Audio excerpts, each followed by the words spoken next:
Currently, Earth. On June 23rd in 1888, the amazing and awesome Frederick Douglass received 1 vote from the Kentucky delegation at the Republican Convention in Chicago.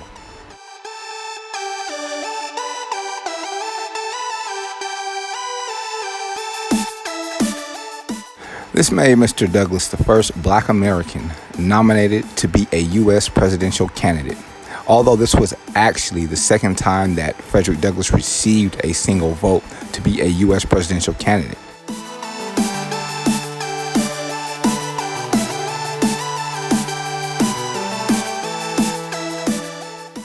The first time Frederick Douglass actually received a vote was in 1848 in Buffalo, New York, at the National Liberty Party Convention, which took place on June 14th and 15th.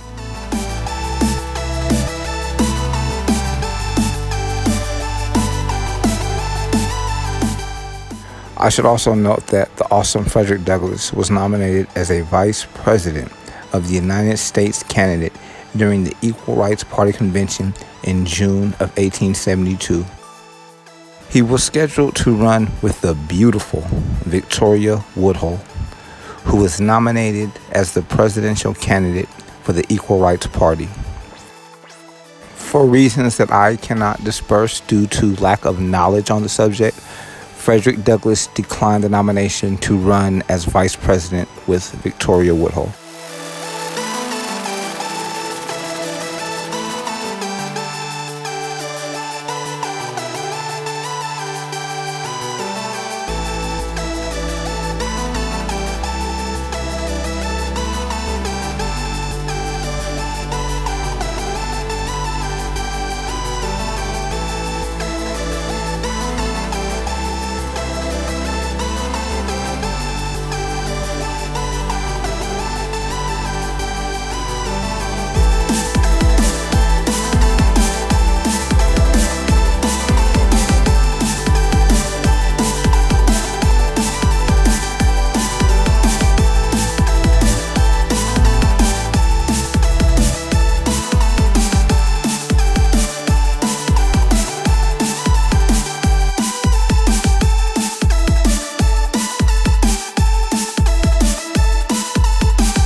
On June 23rd of 1944, the Allies struck against the Axis, striking the German oil fields in Ploesti. Navigators of the 97th Bomb Group B-17s checked their maps as they approached the Danube River from the north. So far, they were on course and on time for their assigned target, the Romanian city of Giurgiu on the border with Bulgaria. The Italian-based 15th Air Force had that day launched hundreds of bombers against targets affiliated with Ploesti and other Axis petroleum production and shipping points.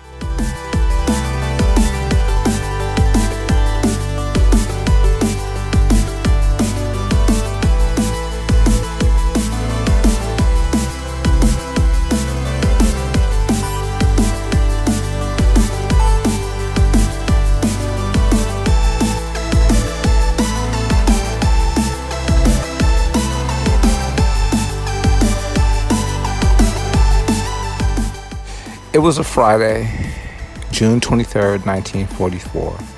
Strategic operations. 400 plus B-17s and B-24s attack oil targets in Romania. The B-17s hit oil refineries at Ploiești. The B-24s also hit oil refineries at Ploiești and oil storage at Giurgiu. 100 plus aircraft are shot down. The bombers and escorting fighters claimed 30 plus aircraft destroyed.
On June 23rd in 2013, 34-year-old aerialist Nik Wallenda becomes the first person to walk a high wire across the Little Colorado River Gorge near Grand Canyon National Park in Arizona. Wallenda wasn't wearing a safety harness as he made the quarter-mile traverse on a 2-inch thick steel cable some 1,500 feet above the gorge.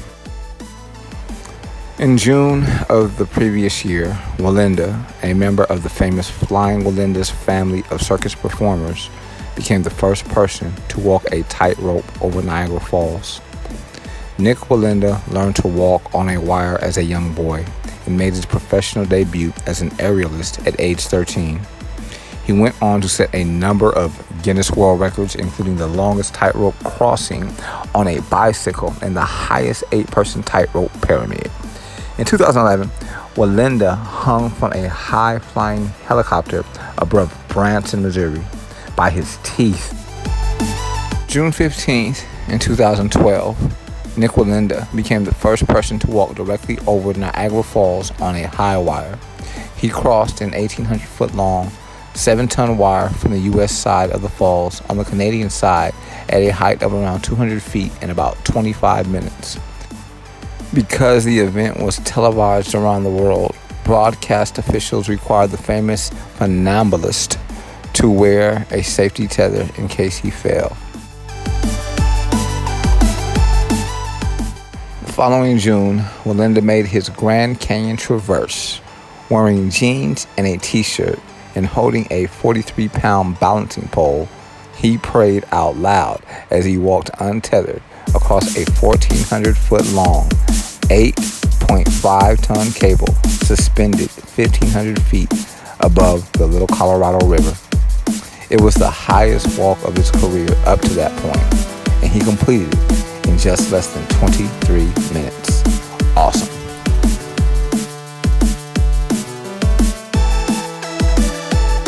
All of the information dispersed and documented on this audio file can be verified on history.com, history.net, and nkaa.uky.edu.